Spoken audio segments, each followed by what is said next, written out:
The following is a presentation of the Belly Up Sports Media Network.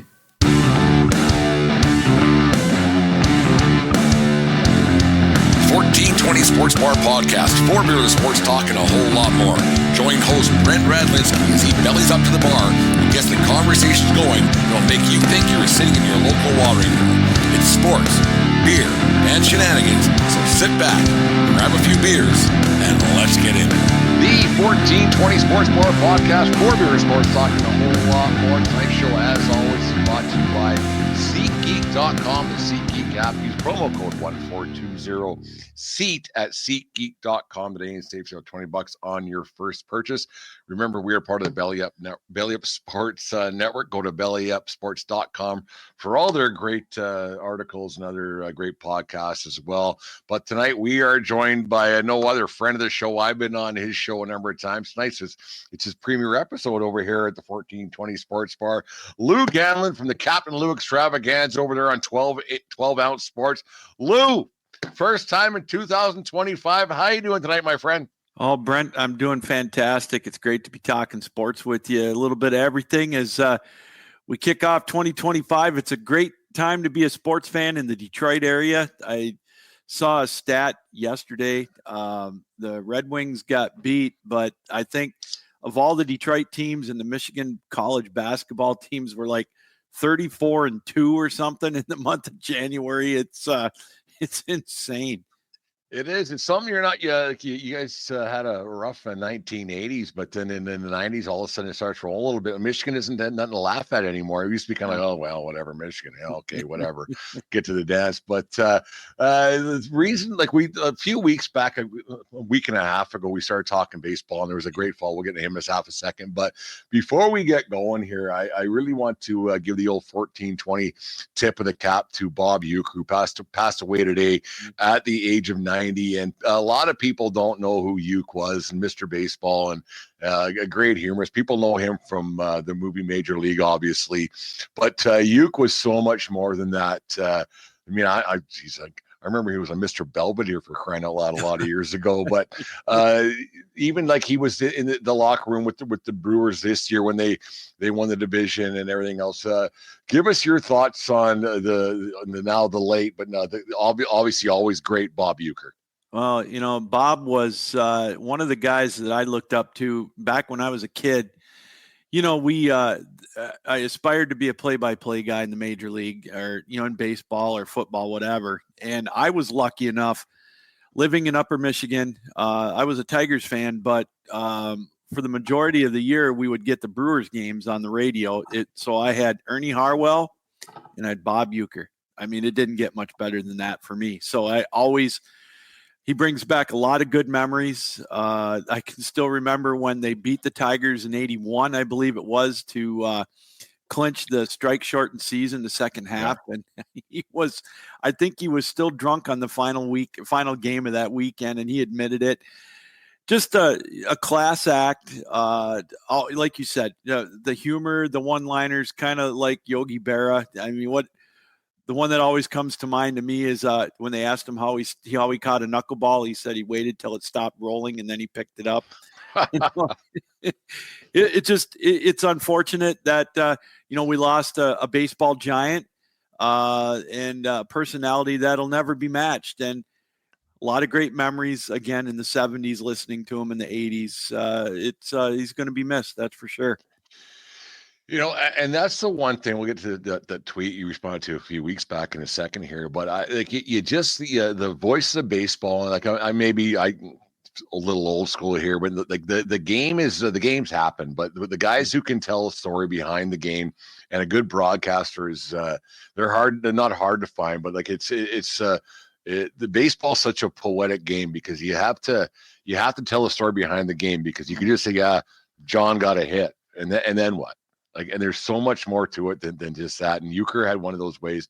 And the best thing about Uecker, I thought, the way even today he passed away, like even last season, he would always find a way to poke fun of himself. And the thing that's funny about that I found funny, the guy played in the big leagues. Like, it's not like he was a cupcake or a hack by any means, but to be able to poke fun at yourself on a daily basis. I mean, you're not going to find many guys like that, because now with how athletes are today, going into broadcasting, and I don't want to I'll throw a name out there, like Alex Rodriguez. He wouldn't be able to poke fun of himself the way Uecker did, the way Uecker did. And I don't think we'll ever hear another guy quite like that again. Well, Brent, and one of the things that I think of is he brings credibility. He brought credibility to the broadcast because he did his homework too. I look at some of the guys that have worked Tigers games, where I'm from, that are color guys that just would show up at the booth and not do their homework. Or even like now you got guys like Tony Romo, who just shows up and doesn't do any homework. He brought credibility to the broadcast. He talked to the players. You knew about their families, and he was self-deprecating. I get that, but it was something that you look forward to listening to at night, and again, nostalgia. It just, he was baseball, Mr. Baseball. He lived it, and it just, again, he just brought credibility that you just don't see with a lot of these guys now. Yeah, it was quite funny though. Like, this is, I was at a sponsor's place yesterday where we often sponsor for the Bulls, and it was this guy, and he said, "How do you become a broadcaster for the Bulls?" I said, "Well, we have a few guys who do it, and throughout the summer, and if somebody can't show up," I pointed to myself. I said, "I ended up doing it, but I've been listening to baseball for a long time." And this sponsor, he said, "Well, I think I could do it." And I said, "Okay, sure." And I said, "Like, who are you going to be with?" He goes, "Well, my brother." I said, "What's your plan?" Like, you can't just say I can do it, because it's easy to say, like I said earlier, John got a hit, then what? Yeah. Like, what? There's more to it. Like, and you do live broadcasting for college hockey and everything else, and there's a lot more to it than just saying some stats and here's and there's, isn't there? Oh, I got to tell you, Brent, baseball to me is the most difficult sport to broadcast play-by-play, because you've got dead air to fill in between pitches. You've got to create the theater of the mind, and you've got a lot more time to do that, especially if you don't have a color guy to work with. And so you've got to do your homework. You got to say, Johnny Baseball's batting 275 or where he's from. And you got to, it takes a lot more to keep the listener engaged in the game. And it's not just, Johnny got a base hit or strike three or whatever. You got to bring personality. And that's so funny you say that, because I get a lot of people that come up to me and say, "I think I could do that." And I'd say, "All right, come on up and try it sometime." Yeah. And they see very quickly that it's an art that takes a lot of practice. And again, Uecker did that. He practiced it. He made his way up from the minors, after baseball. He was a true professional, and it's not just an act. He put his work in. He was a solid professional. I watched the Yankees game. Obviously, Michael Kay's like one of those guys, knows when to not talk, knows when to talk, and I think that's the biggest thing. And like, we want to get into this, and like the Bradley baseball, Bradley Gloves on Twitter or X, whatever you want to call it, this week. He put a tweet out a couple weeks ago, and I quote, "How did baseball before cable TV, much less the internet, capture the hearts of so many of us old dudes?" That's me and you there, Lou. My 2 cents: a few things: organized pickup games, wiffle ball, tops, meaning the baseball cards, the NBC game of the week, and obviously no phones or tablets. And then you replied, "Theater of the mind. Baseball was so dramatized back then. You didn't know what every athlete ate or did. There were heroes back in the day. Every kid played the game when we were kids." I grew up across the street from the Little League field, and when we first moved there, it was only 3 like little small town Fort McLeod. But when we moved to this new house after my brother Mike was born, so I was 5 years old, and there was 2 Little League parks across the street, and I fell in love with baseball probably 3 minutes after that. I was 5 years old, because there was always somebody playing, and like you said, everybody played when you were kids, and you had a chance. Lou, elaborate on what your thoughts were on your reply to that tweet, because like the way this Bradley Gloves posed the question, the way you responded to it, I think was perfect. Well, we grew up in about the same time. And again, it goes back to, like you said, everybody played. We would go outside and play until, the street lights came on. And in some instances, we played even in the dark. We did our best until moms and dads called us in the neighborhood to come home. You didn't have, you just looked up to the baseball players. They were regular people. You could approach them, but yet I can always remember wondering what it would be like for my team to be in the World Series. And it was something that you wondered what it would ever be like, but you didn't know what these people did. You didn't know and again, maybe that wasn't a good thing, but you didn't know if they had issues. They were always just larger than life.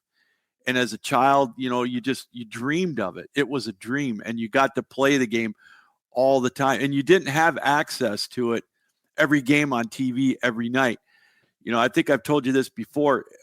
In March, I think it was March or April, the Detroit Free Press would print out a full-page ad of the whole schedule for all the major league teams. And so I would pin it in my bedroom on the wall so I could plan out when I could stay up late, who I could listen to on the West Coast. That was what I went to sleep to every night. Be it the Tigers, I could pick up St. Louis, Jack Buck. I could pick up Bob Uecker. I could pick up Harry Carey, Joe Nuxhall out of Cincinnati. I mean, those were the guys I listened to. And it was theatrical to me. It was cinema. And I used to sit at night outside in the stars. My parents would let me sit out in the backyard listening to the radio, until 11, 12 o'clock at night, because they knew where I was at. And I think that's lost now. That imagination of wondering what it would be like to be in the big leagues, that's lost, because to me, the innocence of the game is gone. And I don't know if it's because of the big money, television, social media, the negativity that's brought to all professional sports, but especially baseball. And that's the big thing to me. Like for me, Lou, like I remember when we go across the street in the Little League Park there, and there was only 4 or 5 or 6 of us, whatever it was. So you wouldn't play on the field. You go in the outfield and you have 2 bases instead of 3, whatever it was. And I want to be Oral Hershiser, I want to be Kirk Gibson, or I want to be, and so you would argue about who you're going to be first. Okay, then you'd pick teams, and there was always some kids in the neighborhood who maybe weren't as skilled, but they played. Yeah, there was always kids around that didn't play as much, and so there was a good kid, a bad kid, but like you said in your retweet there, that everybody played, and it was there was no travel teams. You played for your community, and you played for this, and there was no dreams of $1 million contracts, because we didn't know, we didn't know that these guys were making whatever they were making. Okay, like you and I are both old enough to there was guys only making $70,000 a year, right? And or if that, right? And it's just how different it is now. And then so now you have, why not? Like now you have kids who may not be as skilled, may not be as good, may not have the financial wherewithal, who don't get included in those games of scrub at the lot across the road, who may not be play because they're just not as good, so they don't have the opportunities to play anymore. And then I rarely see kids just playing without parents around. I rarely see, I never see it, and you rarely see a kid wearing a jersey with a player, or who even talk about baseball. Like they play, but they don't collect cards. But they collect cards for a different reason, because this one's worth this much money. Right? They aren't opening up the wax pack anymore, and it's just because it's expensive. But I personally think, like you were saying there, that. Like when I remember when we first got cable TV in Fort McLeod. So we got ABC, NBC, and CBS. So that meant we only got one more baseball game a week. That's all it meant. Yeah. So you had to search it out, and you had to search out who was leading the you go to the paper every day and see who was leading and what happened. Like we just didn't have the access to it, and I personally think that the more access we have, has hurt the game, I think, at the grassroots level, which has increased to hurt it more at the higher levels. And maybe because I don't want to say I'm, get off my lawn guy, but I just think it's just so different now in comparison to what it was 10 years ago, let alone 20, 30, 40, 50 years ago. It's just, and I don't think it's for the better. There's not a lot of kids that I see, because I'm around the game all day, every day. It's my job now, but you just don't see a lot of kids who have favorite baseball players anymore. You just don't. You don't. It's funny is going back to the 70s when early 70s, my earliest recollection is the 71 Tigers, and then 72 when they played Oakland in the ALDS, getting to play hooky. My mom and dad let me stay home to watch Game 5, I think, or Game 4, the one where Bert Campaneris threw the bat at Laren LeGros and on the pitcher's mound. And then I'll never forget 1976. The only time of the year I think Detroit was on Monday Night Baseball was when Mark Fidrich pitched against your Yankees. Yeah. And it was at Tiger Stadium, and they won, and it was must-see TV. We never saw the Tigers again on TV. Detroit was so bad. But it was once a week. It was Monday Night Baseball or Saturday afternoon game of the week on NBC. Yeah. But the only way my parents would let me watch that in the summertime was if it was raining out, because we were outside and, we were playing. And, it just was a different mindset back then. Again, like you said, everybody played, and it just, you just played for the love of the game, and there was no travel baseball. We played Little League.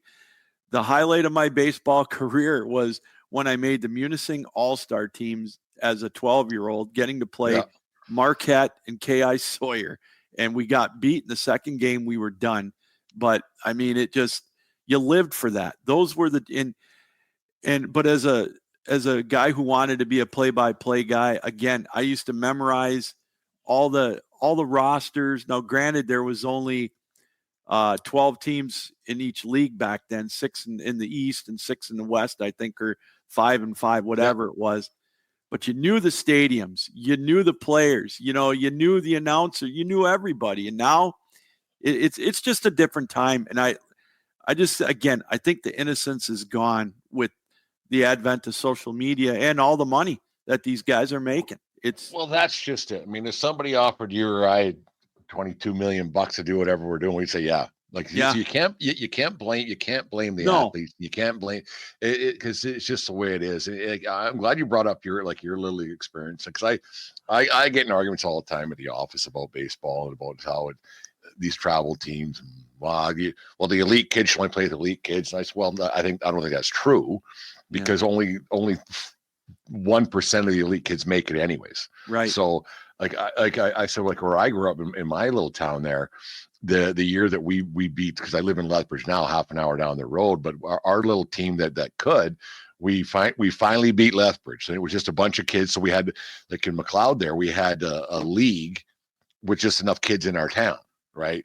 So then you make the all-star team, and then you play in your divisional playoffs, and you play in your regionals or whatever it might be. And we finally beat Big Bad Lethbridge from Fort McLeod. And so we got to go on to the Prairie Championships and on to Canadian Championships and the rest. And we were a couple of outs away from going to the World Series. So it's like, you look at that, and there's kids that this is, Jesus, Luke, I'm getting old. This is 40 plus years ago. Yeah. Right. Yeah. So you still see those guys, or you see those parents that are still alive today, and you can still look back and you smile about that.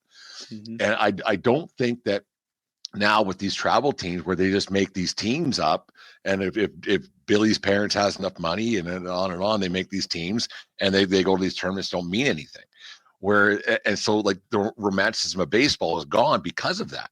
Yeah. And whereas you and I, if you made an all-star team, then you got to play a little bit longer. Then you had to win to play a little bit longer from there. Otherwise, it was just over. So I think that actually it kind of taught you that, you know what, like you have to win to succeed, and that's in life in general. You have to do your job properly. You have to do this to succeed. You can't just buy your way onto something and then, well, now I have another team to play for. That doesn't matter. Whereas like when you and I played, and man, this is a good conversation, but I'm just like, it's just so different. And I don't think now is better. I really don't, because now a lot of kids play on these travel teams. They don't know who their teammate is tomorrow. No, because they'll go play somewhere else. Whereas these kids, like, like I'll see you at school tomorrow morning. We'll talk about it and how great that was. And then in the summertime, when you went back to school in September, you remembered how great it was that summer. So you made more friends that way. It's just, it's too bad. And I'm glad you brought up the old baseball stadiums and stuff. Like I was fortunate to go to the old Tiger Stadium back in the 87, I think it was 87 or 88. So we got to go there and been to Wrigley and other places I got to go to. And now you have all these corporate megaplexes that are just different, right? It's just, and so baseball just lost it because of the almighty dollar. And it's just, you can't blame people for making money, but it just takes away from the whole thing. It's just really, and we'll get off this half a second, but I just find it so odd that it's like my generation, a few people years younger than me, that lost that romanticism. How? And I don't get it. Like it's odd. Like it's not like a light switched off one day was the internet until baseball romanticism just went away. Like it's odd to me. It is. And, I revel in reading old books. Like I'll never forget reading Pete Rose's book about how his mom used to take him to Cincinnati. They'd pack sandwiches and go to the game, sit in the outfield, watch a doubleheader. And we used to go once a year to Milwaukee because it was closer than going to Tiger Stadium. We'd go for a doubleheader. We'd watch either the Tigers and the Brewers or the Brewers and whoever. And you could get in there and you could pack a lunch to bring into the stadium. I mean, you think of that now and, they check your bags for weapons. Nine metal detectors and getting frisked going through the door. I mean, you could go to a doubleheader. It would start at 5:15. You'd be done by 11. You get 2 games in. Now it's a day-night doubleheader where they make everybody leave and you got to pay to get in again. And I mean, we could go on and on and on about that. It's just, you hit it on the head. The romance of the game, I think, is gone. And it's unfortunate because, I told my son about those stories and I tried to get him, kind of relive it a little bit with him, but it's just not the same. Their attention span to the game isn't like it used to be when you can watch it on TV, and it's quite frankly more boring than in person. But that's why, when baseball season will start back up, the one good thing about Sirius XM is I can listen to any game I want to. Radio. I don't even turn the TV on. I fall asleep to it on the radio like I used to do when I was a kid, and I love it. It's quite great. I was glad you brought up your son because, like, I was actually there was one kid guy who's not a kid anymore. He played for the Bulls last summer. He's done now. He graduated and he's done his college career, so he's working for the Bulls now. And he brought up, did you see the Greg Maddux? It was on Netflix or whatever, or Major League Baseball Network. I said, oh yeah. I said, I lived that, man. Like I was watching that, like I was in my prime years watching that stuff. And I said, like, you look at a guy like built like a dairy farmer or whatever you want to call it. Who cares? But and this guy was striking guys out left and right, mastering the game. He didn't throw 92. He did barely threw 88. I said, that's when baseball is baseball, man. Yeah. I said, like, it's just like everybody can throw 105 miles an hour now and on it goes. That's when it was a mastery because there was with Maddux for me, like that was every man. Like, yeah, I could probably do that. Like, I mean, not me personally, but people are like, oh, it was more relatable, right? And that's the thing. It was more relatable. Like nobody cared what exit velocity and all these stats and like either it's a hit or it's not. Like it's just eye test and everything else is just so different. And it's do you think it can ever go back to? I mean, there's a couple of guys I talked to around the podcast world. There's one kid, Eric Katz. He's a baseball purist. Like this kid, like holy smokes, like Jesus, like wow, he knows a lot of old stuff. Do you think it can ever go back? I don't see it. I just don't see it because the game is starting to price itself out of reality for folks like us who, even going to a baseball game, it's a few $100s if you want to take your family to it with parking, with food, with tickets, the whole bit. And the game itself, With analytics, strikeouts are acceptable. You and I have talked about this a million times. If you struck out 150 times in the regular season, you were in the minors. You were down. You didn't get to the minors. No. And now, okay? You you didn't get to the minors. If you weren't hitting 3 whatever in college and blah, you weren't getting to the minors. If you batted 230, it didn't matter if you had a Gold Glove. You were in the minor. You were in AA. You were in Toledo or Evansville, wherever it was for the Tigers. You didn't do it. And now you can strike out 200 times as long as you can hit 30 home runs. And, now some of these guys hit 30 home runs with 58 RBIs. They're not even doubling their home run output. No one's on base. The small ball is coming back a little bit, but it'll never be like it used to be where, you'd have guys steal 80 to 90 bases, go from first to third. You know what I mean? It's that's an art that'll never come back, in my opinion. It won't. It's funny because last year the Bulls we lost in the playoffs on a squeeze play in the bottom of the 13th. In the bottom of the 13th, and you go, Jesus. And I said, after hindsight's 2020, it's quite funny because I don't get involved in the on-field stuff. I chime in, but they ignore me. Yeah. But and I said I would have put the guy on, load the bases up, and hope for double play. That's what I would have done. Yeah. I said just the simple little things, and don't overthink it. Don't hope for a strikeout. Amen. Eventually, it doesn't happen, right? You gotta, and if you get a ground ball, because there's a better chance the guy's going to hit a ground ball than a home run, right? So and let the law of averages work, and it's funny. So maybe I'll take over the on the field stuff too. No, I'm not doing that. No, it's different. It's odd.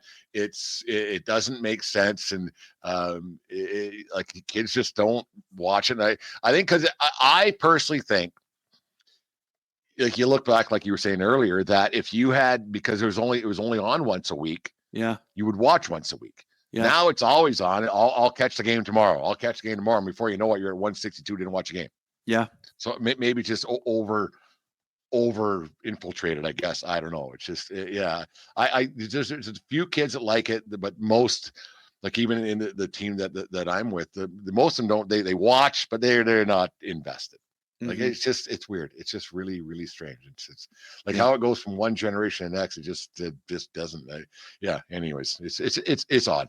But let's move off of this, Luke. That was great. I just wanted to pull your ear on that. Maybe I thought I was the weird one, but no, it's just, maybe we're both the weird ones. Who knows? But you got Detroit Red Wings jersey out behind you there with McCarty and Konstantinov and the like. But the thing, the Detroit Red Wings got off to a shaky start, and people were starting to, and I found this quite odd that the city of Detroit and Red Wings fans right across Red Wings Nation were starting to call for Steve Yzerman's head, which you never would have thought 15, 20 years ago. Man, that guy can walk across Lake Michigan, no one to think anything differently. People were like, the Yzer plan isn't working. This is not going to happen. Fired the head coach. Bring in Tom McClellan, who's been all around everywhere in the National Hockey League, and all of a sudden the old coaches push happened, because it happens no matter what. National Hockey League guy comes in, win a couple 3 in a row, and all is forgotten. But here's the thing: they won 6-7 in a row and had a rough one tonight in San Jose. But this team is slated, right? They are in a playoff hunt in the East Division, Eastern Conference. Sorry, that, you know what? Anything could happen. There's the elites, and then there's some that could just squeeze into playoffs, and who knows? What's your thoughts on the was the firing justified? Is Yzerman's job secure and everything else? What's your thoughts on Red Wings so far this year, Lou? I think Yzerman's job is secure. I think there's something had to be done from the people that I've talked to. I keep in contact with a couple of the writers with the Athletic for the Red Wings, and Lalone lost the locker room. And it all came to a head right before Christmas, and Yzerman waited till the day after to fire him, and something had to be done. I mean, they were going through the motions. They were underperforming, and he came in. He's just a different style, and he lit a fire under their behinds. The famous saying, just play effing hockey. That's on T-shirts and coffee mugs throughout the state of Michigan right now. When he said that, with that first practice after they played Toronto and got shelled on McClellan's first game. He's holding people accountable. But Brent, it's all going to come down to our Achilles heel. We talked about it for a second before we started tonight. Is the goaltending is going to be an issue.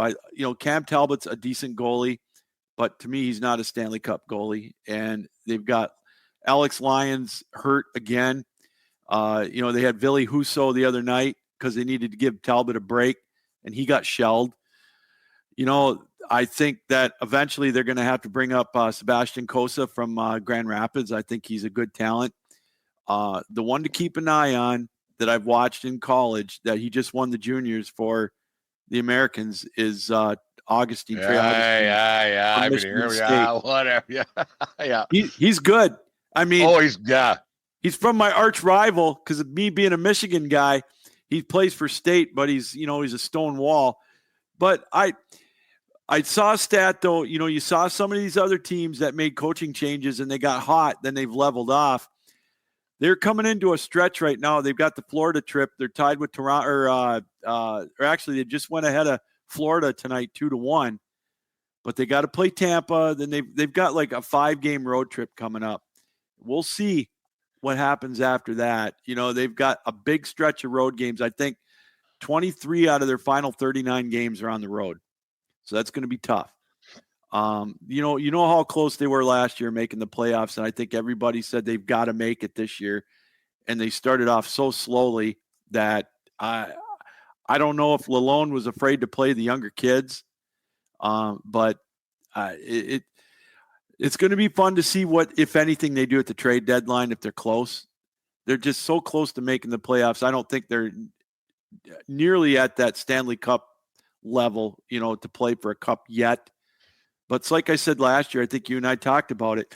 Just get into the playoffs and get a taste for it. Even if you get swept or win just one game, you get that taste of what it's like to play in the postseason for some of these guys that haven't done it. Yeah, I think that's important for a team that's growing a little bit and made a coaching change. I think it's very important to just make the playoffs. Yeah, because if you finish 18th in the league and miss the playoffs and get the 18th pick overall, what are you doing? Yeah, what are you nothing? Like there's a lot more to be said for making the playoffs and gaining some experience, like you said, than getting another kid out of junior. It's the same kid that you're going to get anyways. That all you're doing is dropping the same kid who did the same thing to get you the same place, who needs 2 more years in Grand Rapids or whatever it might be. So what are you doing? So Right. I'm not saying sell the farm or go out and make a trade or whatever it might be, but I think it'd be Yzerman's best interest personally to improve his team somehow, some way with go get a good second liner somewhere and say, okay, I agree.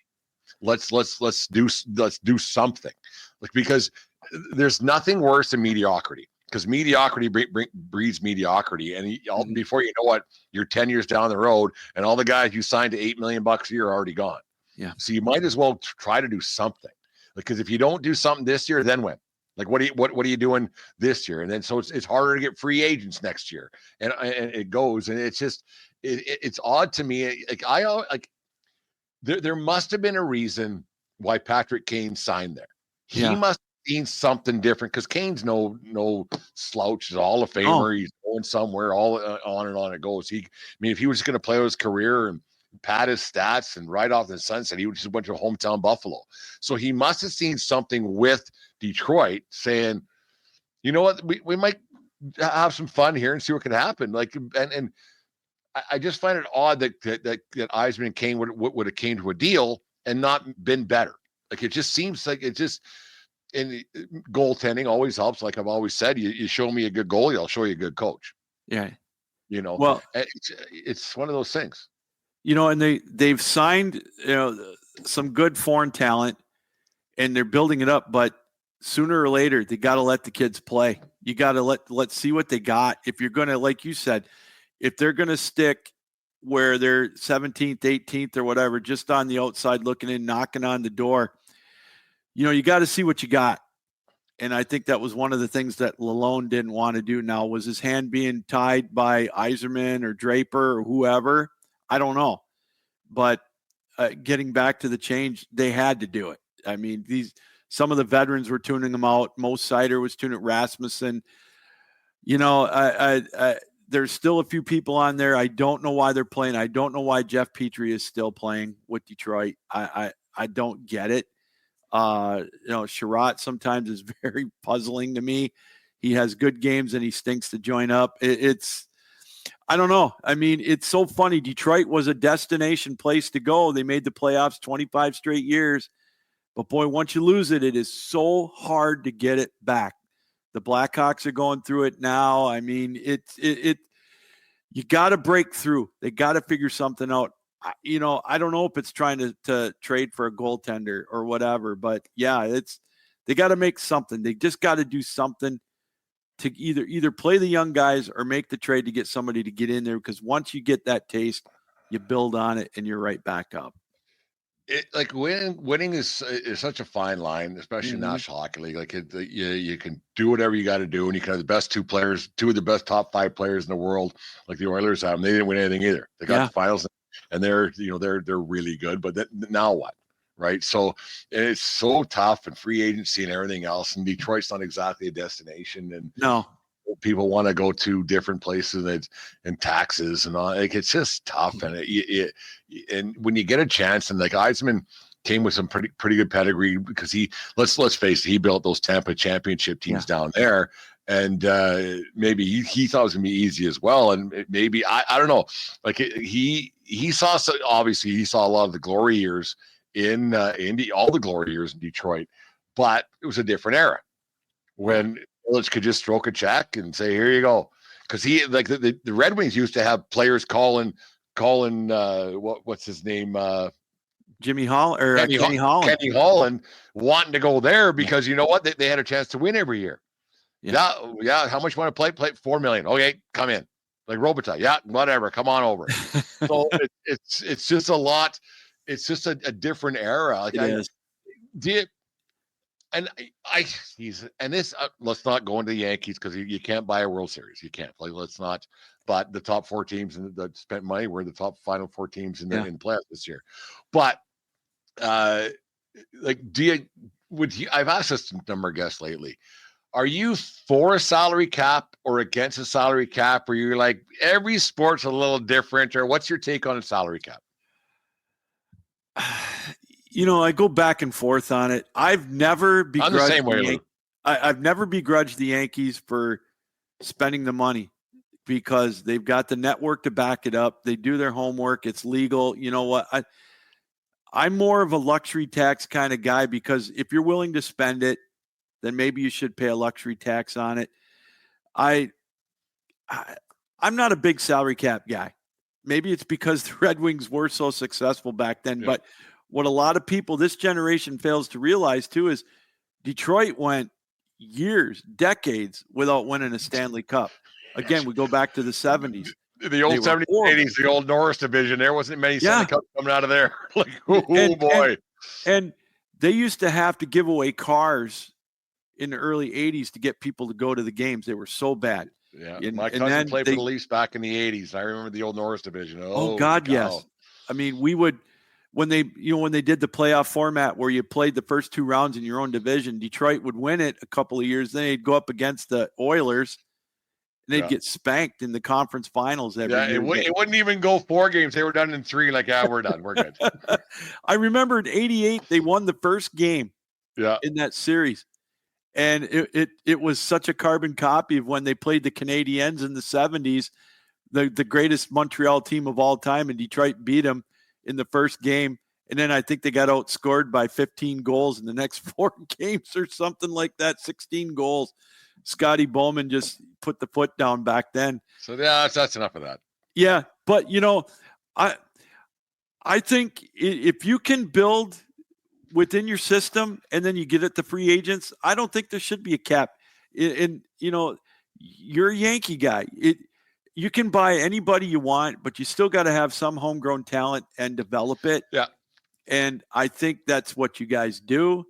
And, I don't know. I mean, you shouldn't be penalized if you're smart enough to play by the rules and win. It's just I personally like it that my team's ownership group gives the team a chance to win every year. They are not that expects them to win every year. Whether they get the right guys, spend right, that's neither here nor there. But they give them a chance, right? Let me ask you a question. Are your Yankees losing money? No. Okay. You got to spend it to make it. They're making money, they're spending it, they're making it, they're getting to the World Series, they're getting to the playoffs. You know, that's a blueprint for any kind of success. You think what a playoff game must make for an NFL team, a home playoff game? It's got to be obscene. Like the amount of money that like when the Oilers go to Game 7 of the Stanley Cup Finals last year, so they had 2, 6, whatever, 9 more home games. What that must have brought in. Well, when these owners and these guys when these guys cry poor, I'm like, you're an idiot. I say you're an idiot because you know what? If you make the playoffs, one more game's another how many $1 million in your pocket? Because you aren't paying the players at this point. Right. The players are already off their contracts. They're just playing for they might get some playoff bonuses here and there. And I think that comes league's pocket. But I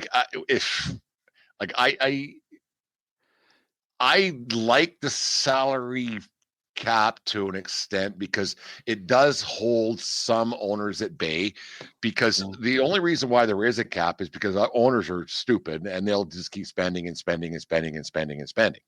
And then the teams that don't have the wherewithal, but which they do, wouldn't have a hope in hell. But on the other hand, Major League Baseball season starting in about 2.5, 3 months from now, whatever we're recording here, you can name 25 teams that aren't winning the World Series. So what are we doing? You know, you mentioned the playoffs. I mean, look at this weekend in the NFL. The average ticket price for the Lions game Saturday night at Ford Field is $990. That's insane. So you can't tell me they're not making any money. They're doing all right. Yeah, I mean, obviously the upper deck seats. I think the cheapest seat right now is right around 500 or 600, and so you couple that with 12-ounce sports and get yourself some tickets. There you go. Those things. You can. We've got tickets available for all the games, and it's so funny because we were looking at it last week to go to these bowl games, the playoff games. You could get in for $80, and the owners can, if the owners can cry poverty all they want and their noses are growing, no way. They're fine. No way. They're making all kinds of money. No doubt about it. All of them. Like, and it's actually a crime the way that they're allowed to do business. Like the Oakland situation and everything else. They're all making much money. They're all making how much money off of all the deals on TV and blah, blah, blah. It's insane. Yeah. It's actually crazy. It's not right. I agree. It's not right. And we haven't talked since the Soto signing, I don't think, but he got $51 million. And I was talking with somebody, I can't remember who it was, do so many of these damn things, but I said, if anybody in their right mind can tell me that Juan Soto, yes, they play more games. Yeah, whatever. Yeah. Baseball plays 162, hockey plays 82. Right. But if anybody can tell me that Juan Soto is 4 times better the athlete than Connor McDavid is, they're out of their mind. No way. And it's not close. Oh, you're right. No way. I totally agree. And he's just not. And Brent, you think about it, he can opt out of that contract in 4 years, 3 years? 4 years. And he can go back and he will be, if he has any kind of the numbers he's got now, he's going to be the first $100 million a year player. Somebody will pay it. The Yankees or the Dodgers or somebody will pay him $800 million for 8 years. When he signed Lou, when he signed elsewhere, I went, thank you. Good. I did. I was like, all right. I can justify like I'll put my ownership hat on here if I was the owner of a Major League Baseball team. I can justify paying a pitcher $40 million because he's in control of the object, and I can get that. Yeah. Because guys hit maximum 300 now. So if this guy is 7 out of 10 times, he's getting someone out. Yeah. I can't justify a guy hitting 280 giving him 40 to 50 million bucks. I just can't. It's unfathomable. I can't justify it. Like he's a great player. All these projections and everything else that he's gonna be a Hall of Famer. Well, he could get hurt tomorrow. He's not. Like I don't know. We talked about this last year. You and I, you're on either my show or your show. Yeah. How many ball players are hitting 300? You can count them on two hands. I mean, again, you weren't considered an all-pro or an all-star if you were batting 280. You just weren't. And now they're getting, like you said, they're getting paid $40 to $50 million a year. It's $50 million. Insane. $50 million. Oh my God. And I was listening to a show a few weeks ago, and it was an ex-major leaguer. I can't remember who it was, but he said, I don't turn the TV on to watch Juan Soto. I was like, neither do I, man. Like, if he didn't play for the Yankees last year, I'd be like, okay, he's in San Diego, or he was in Washington, or all right, okay. Like, that's just insane. Actually, I got two good question for you before we'll get to the lines a little bit here, but I heard somebody saying this is ridiculous to me, and you're a Michigan guy. Somebody said, do you think that the Ohio State that still bothers when they lost to Michigan? I was like, no, they might win a national championship. They'll be fine that they lost to Michigan. What's your thoughts on that? I don't know, Brent. There's a certain part of that fan base. Okay, I want to hear this. I'm sorry. Yeah, I want to hear this. No, there's a certain part of that fan base that still will not let Ryan Day go because he's lost 4 in a row to Michigan. I saw something today. The guy that I love it. It's great. The guy that ran the fumble back, Jack Sawyer, right? It still burns it burns him more than a flame that high that they lost to Michigan, especially this year. That rivalry. Yeah, that one's not good. Yeah. I mean, it's incredible what Michigan was able to do. I bet you if they played them 19 times out of 20, they would beat Michigan. But it was just that one day where Chip Kelly just had a brain fart with his game plan. There's going to be a certain faction that still they beat Notre Dame. It's not going to be good enough because they haven't been able to beat that team up north in 1948 days or whatever it is. But it's the same way up here. You know, if Michigan would have lost to Ohio State last year in the finale and won the national tournament or the national championship, there'd have been a certain amount of the fan base in Ann Arbor and East Lansing that would say, hey, you know, you still didn't beat that team down there. There will be. Really? It doesn't matter. It doesn't matter. It's crazy. I think it's great. Like I've seen it not firsthand in either stadium, but a few years back, I was down in Los Angeles and we were going to USC Notre Dame, and we were staying where we were staying. I walked by this bar to get a cab, and there was not a car in sight because it was 9 a.m. in LA. Yeah. And all of a sudden, I hear this just eruption coming out of there. What the hell's going on?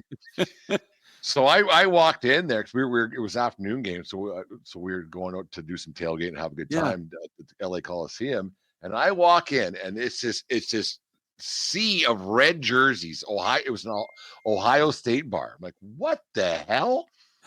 And I was like, this is because they just scored against Michigan. Yeah, I was like, this is insane.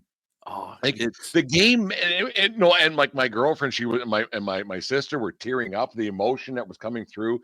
So I'm glad I asked you that people care that much more about beating Michigan or vice versa than maybe the national championship does.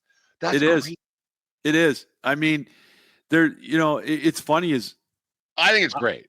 I'm rooting for Notre Dame. Well, I kind of figured that. I can't root for. I can't do it. I can't root for Ohio State. And it's nothing personal, but there's certain teams I just don't can't root for.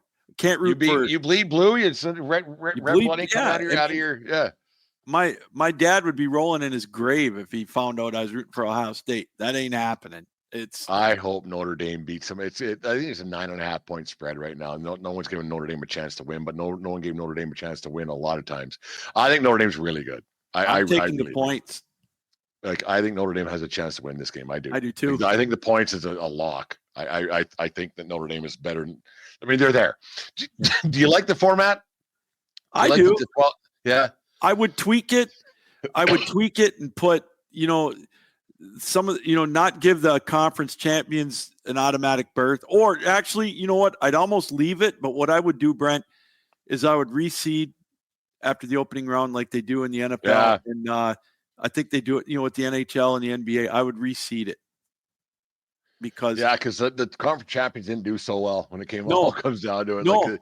And the week off and everything else and stagnant, and you get Christmas and things. And the one thing I would change is that the schedule, it kind of got lost a little bit, like a Thursday night and a Friday night. Yes. And then have the New Year's Day is supposed to be the day for everything. I would change the TV end of things so you can, because it's kind of dragging into the NFL playoffs now, and it gets lost a little bit. Mm-hmm. For me. It's just one of those things, but no, I think it's great. Your Lions, let's hear it. They got a chance. I want to hear it, Lou. They got a chance. You know what? They're getting David Montgomery back, so they're gonna have Sonic and Knuckles back in the backfield with Goff. They're gonna give up some points Saturday night to Washington. Mm-hmm. I mean, it's Jaden Daniels is playing, he's not a rookie anymore. He's playing very, very well, but they're coming to Ford Field. This is what Detroit has played for, home field advantage throughout the playoffs. I was not surprised they beat Minnesota in that game because if you did your homework and, looking at what Sam Darnold did, he is not a second half quarterback. And if you put any kind of heat on him, which other teams did inexplicably, you could get them rattled, and it came through. Now, I think that, they're banged up. I get it, but everybody's banged up right now. And I think that they're going to be able to make a couple of stops on Daniels. Washington, he's their running game right now. Yeah. And I think as long as they contain him, they force him into making a few mistakes. I think they can outscore him. Because right now Detroit's offense is just running on all cylinders. I mean, you've got Amon-Ra St. Brown, you got Sam Laporta, you got Jamison Williams, you've got Jahmyr Gibbs, who is proving everybody wrong that called Detroit a bunch of knuckleheads when they drafted him first, a few years ago with that 12th pick of the draft. It's an exciting time to be a Lions fan. Last year was incredible, but this is the year, I think, though, Brent, this is the year they have to do it because Aaron Glenn and Ben Johnson are going to get head coaching gigs after the year's over. And you look at Philadelphia after they won the Super Bowl, they lost their assistant coaches, and it's taken a while for them to get back. But I think the Lions are going to win. I think I picked it 34-27. 9.5 points is a lot. Just like that Notre Dame game. That's a lot of points to give up. I think it's going to be a high-scoring game. I think, it's going to be a 34-17, 34-24. I mean, 34-27, 34-24 game. Yeah. Lions are going to win. And I hope to God that Philly beats the Rams because I don't want to see Matt Stafford coming back to Detroit again for another playoff game. No, because you never know. Really well. He might have a little chip on his shoulder saying, watch this, and give the great big FU, and who knows what might happen there. Yeah. No, they got a good chance anywhere right now. Like I hope Detroit can pull this off. I mean, the Lions fans been like it's just been tough for a lot of years. It would be kind of pull. I would love to see like for the two franchises have had a bit of a rough go for a long time. Got lick in the jar a little bit in Buffalo for a little bit. I would love to see. Oh my God, wouldn't that be great? A Detroit Buffalo Super Bowl. How is Buffalo an underdog in this game Saturday or Sunday? Well, They got the two MVP candidates and everything else. They're ranking one MVP candidate above the other, right? And that's all it is. I mean, it's Lamar Jackson. And the thing is that not that Josh Allen's not athletic, but he's not as athletic. And the National Football League MVP has always come down to the most athletic quarterback the last few years, right? So maybe that's how they do it now. And it's if you have a very athletic quarterback, and you have a better chance to win. And I don't know, it's going to be interesting. Like I think that the right teams are playing right now. Yeah. And the way it works out, but it should be interesting. But I would love to see a Bills Lions. Oh my God, wouldn't that be great? Teams that haven't done much in a lot of years, but it could be fun to watch for sure. One can only hope. Lou, it was good catching up with you. We got to do this more often, my friend. Yeah. Tell everybody about what you got going on in 12-ounce sports and what's happening. You're a busy man. You're busy. Well, Wednesday nights I have my Captain Lou Extravaganza broadcast, 7:00. We run for about an hour or so. Right now we're knee deep in football, obviously, with the playoffs and college football with the championship game. But after this week, when college football stops, we really start to kick into gear NHL talk. We dabble a little bit with the NBA, but then that kind of ties us over till spring training, which is, less than a month away. And then catchers. Yeah, there you exactly. Go. And then on Tuesday nights, I have this is my 9th year. I've been doing this with the ACHA, the American Collegiate Hockey Association. I do the ACHA Power Play. It's again, another hour-long show, hour to hour and a half. We get coaches and players on for interviews. And Brent, I don't know if you know this, they've sent teams every year. They're over in Italy right now playing in what's called the World University Games against other countries around the world, collegiate level players. And they played yesterday, they beat Slovakia in a shootout. So they're undefeated in their pool play. But it's, the American Collegiate Hockey Association, not to get off on a tangent real quick, is the talent level is picked up. So I know it's technically club hockey, but it is with so few NCAA teams in the United States, you get the level of play as grown in leaps and bounds. And there was a little upset a few weeks back. That was UNLV beat Denver. It was Denver's got 13 NHLers on that team. So but that's what we do on Tuesday nights. And also when that steps aside, when their season's over, it's going to be season 2 of Captain Lou's Champions of Sports History, where we highlight a certain team, a certain era, like you and I talked about the Yankees of the 90s. So we're busy all year, but I wouldn't have it any other way. No, that championship sport, it's fantastic. I listen to all those watch them on YouTube. Like, I think it's fantastic to reminisce about the old times, because there's, as we talked about earlier on the show tonight, there's nothing quite like glory days. They always seem to get better somehow, don't they? They do, don't they? Yep, it gets embellished even more. Like, I don't even know if we told the truth half the time, but they always seem to get better. Sounds good, right? No, Lou, thanks very much for doing us. We'll have to get together again before baseball season starts and talk about it. And hopefully, good luck to your Lions going forward this weekend. All right, let's go. Go Lions. Let's go.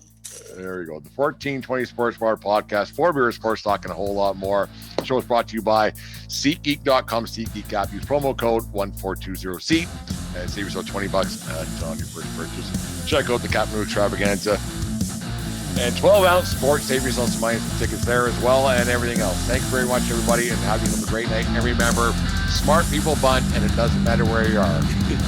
Have a good night, folks. We'll talk.